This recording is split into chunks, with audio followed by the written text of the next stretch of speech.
I was just talking about this last week. There's times where I've, had a quick go off the stage right before we start and puke a little bit. Yeah. But no, I get incredibly nervous, but I think I really believe in like the songs that are written and the guys that are in the band knowing that they're on a really high caliber of a musicianship really helps. Right. Knowing that they're there. So it's like I kind of just melt into the band when we're playing and don't try to stand out, which maybe I should. It's, you're supposed to, as a singer, you're supposed to be the front man of the band, but I kind of look at it as we're all up there together doing this one thing. Right.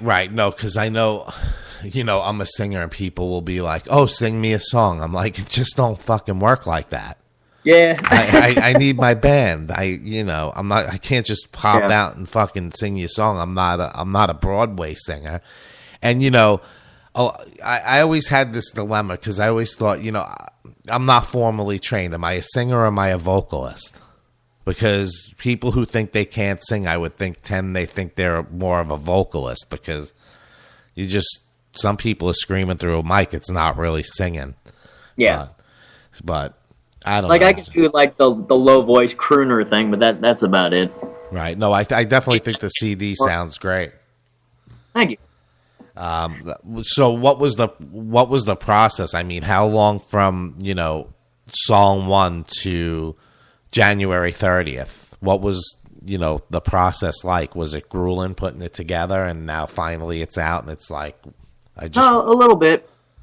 I mean, there was, so many things that happened personally in my life during the process that kind of geared lyrics and stuff like that made, I think these songs are a lot more powerful than I intended them to. But, yeah, I mean, it's a year and a half it took to get everything completely done. Recorded, mixed, and, mastered and all that. But it was I guess you'd say it was grueling, but it was fun. Right. I think everything that happened along the way needed to happen in order to make it what it was. Where if anything that happened in our lives didn't, I think it would be missing that element.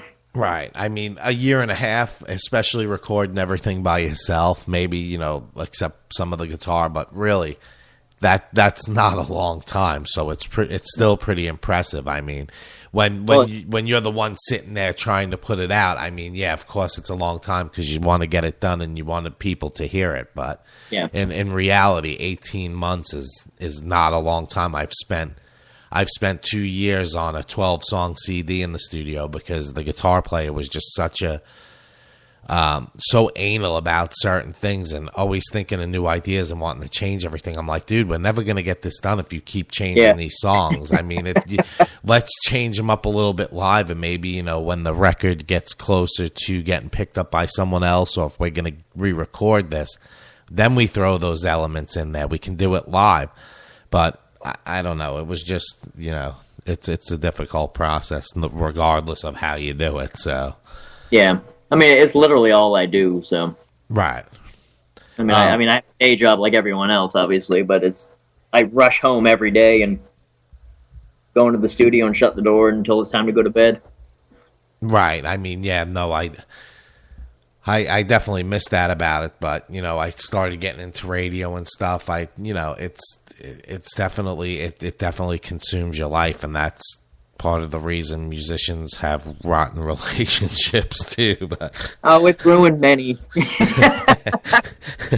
It's ruined many, but it is what it is. I always make it clear, what comes first. Right. And I hear at you. the beginning, that's always, oh yeah, that's totally cool.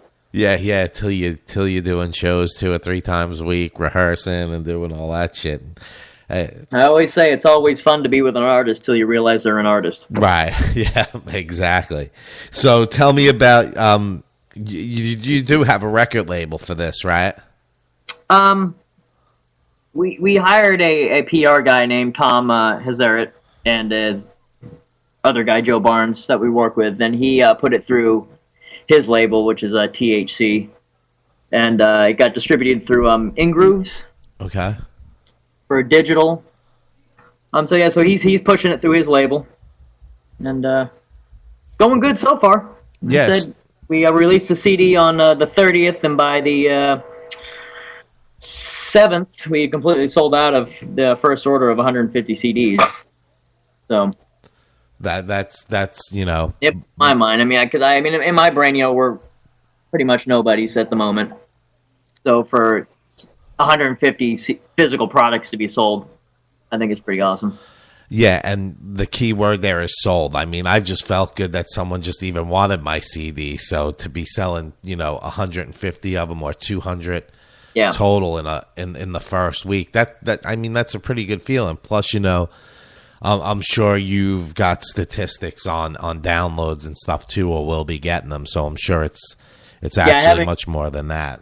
I haven't got anything on the downloads yet, but I mean, when someone buys some off Bandcamp, someone downloaded one song, I jump around and do cartwheels. So right, no, it's definitely a good feeling that people want to buy the music because a lot, like I said, a lot of people offer to send the songs, and I mean, you sent the song in, but I still try to go ahead and purchase the CD because it's a lot of time and money for the bands, and people just don't realize what goes into the process of writing the CD, putting it out. It's $3 to print each one, the artwork. I mean, it's a lot of work. So and if there was someone like buying my stuff back in the day to play it on the radio, it's a good thing. I mean, it helps support it, and then I don't feel guilty that I'm just putting someone's music out there on my show every week and they're not gaining anything from it.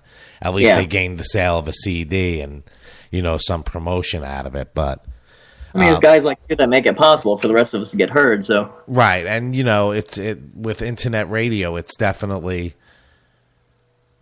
hard because of the whole royalty thing and stuff like that. But at least if I get you one fan and you bring two people to me, it still did something. I get people every day that say, "Hey man, thanks for bringing that band on.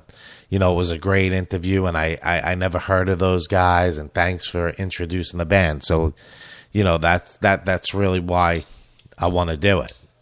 Well, hopefully I get some new people that have never heard us before and check us out. Yeah, I hope so. I mean, that's pretty much why I do it. So, do you do remixes and stuff like that? I think I've seen, out there that you've done some remixes for other bands. Yep. Yeah, anytime someone asks, we'll do it. Cool. So what are some of the bands that you've done it for? Any bigger names or? No,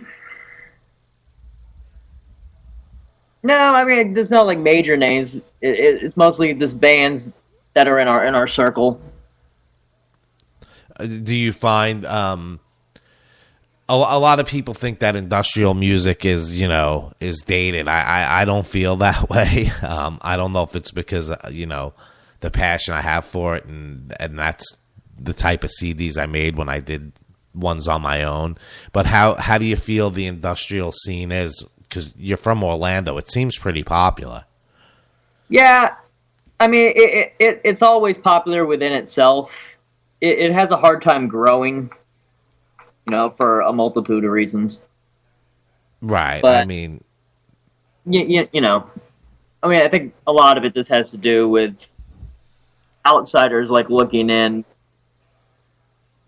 I think it's not a very inviting genre, but once you're in it, it's some of the best people ever. They're they're nice and inviting. That's what I was gonna say. I think people are a little scared by the image of it, but it's actually, I don't know. I like it. I just like the electronic element inside the rock music. So I mean, and the darkness of it. That's just I was always drawn to that. Are you going to do any tours, or are you going to keep this pretty much local? No. I mean, in our heads, we want to take it as far as it'll go. If it, it takes us to, some small club in Orlando, or lets us play Madison Square Garden, by all means. We wanted to go as big as it'll go and as far as it will go. Is there any plans to do it on your own right now, or buy onto a smaller tour? Well, we're working with the guys that we are doing our PR deal with. We're working with them on some things, but again, like there's a lot in the air, but there's nothing that I can really talk about because nothing's been signed yet. But there's definitely stuff in the works. Cool. And hopefully by maybe late spring or summer, we'll be out and about. Nice. But until it's happening, it's not happening, kind of thing. Are there any shows, local shows coming up or around? We just played one last Friday for a CD release show, but like as of right now, there's nothing. Like there's been just so much focus on getting this CD out and getting it to people. Right. How was the turnout for the show? It was good. I think it was better than expected. Yeah, look, I looked through some of the pictures. It looked like a pretty good time. I couldn't get off work to get there. I have one of those jobs. It's a smaller venue, so it's kind of hard to tell. But when we were up on stage, I saw heads all the way to the back of the bar. So hey, and when the songs got done playing, people cheered. So right, no, that's a good thing. I mean, I got one of those jobs where I can't take off from if there's more than two people off and shit like that, but. Now, do you have a full line of merch, or is it? We do. We have 3 different kinds of shirts. We got stickers, the CDs, obviously. Got a bunch of beanies that I hand make personally and sew together. Cool. Those are actually our biggest seller. We sell a lot of those. There's like necklaces, like the resin necklaces that are made. I think that's it. So is that stuff available online or only at the shows? Everything's available through our Bandcamp page, machinesonblast.bandcamp.com. You can find anything on there. Cool. That's the next place I was going with that. So is this I know you did an EP. Besides the EP and the full-length CD, has there been any other releases? I mean, by the band itself, not like compilations and stuff. I know you can't remember that stuff. So. No, these are the only 2 full releases we have with the EP and the new one. We do have a song coming out through a compilation.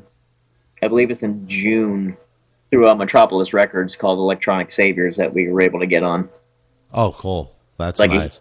We're on there with some pretty big bands. But we're on the actual, the premium edition, which is cool. Yeah, and that, a lot of people buy those from Metropolis. I had a little connection to them back in the day. Actually, the band Bile came out with one of their CDs, Sex Reflex, and Christoph and them. He's affiliated with them, but I hooked them up with a distribution company, and now, like, everybody uses it. So it's pretty cool.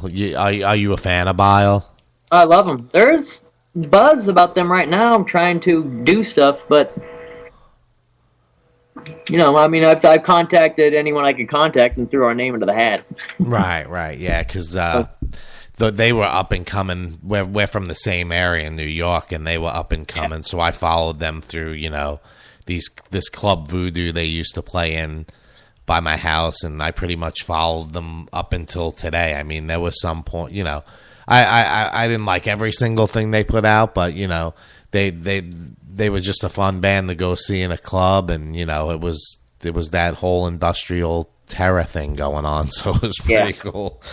Yeah, that early mid '90s era industrial metal was just, for me, that was the time. Yeah. Like that's everything hit all the points it was supposed to hit, and I've had people tell us that's. What Machines on Blast reminds me of is like an early '90s thing, and I have a big smile on my face when I hear that, because that was, to me, that was the time. That's when I got into it and got to see all those and be a part of that, and it was just like the Pop Elite itself and Machines of Love and Grace, Fear Factory, bands like that I got to see as as a teenager. Like, man, this is where it's at. This is happening, and I hate that that's not happening now, because there's really no reason for it other than the fact that there's really no money left. Right. I don't know why, I don't know. I don't know why more people aren't attracted to the genre, but I mean, it's just one of those things. But in a way, I don't want my favorite thing commercialized to death. So, but I do think that's pretty accurate to say that you've definitely touched on that 90s feel, but gave it a modern edge. If I think that would be pretty accurate review of it. I mean, it doesn't sound dated. So it doesn't sound like I'm going back to the 90s to listen to it. It sounds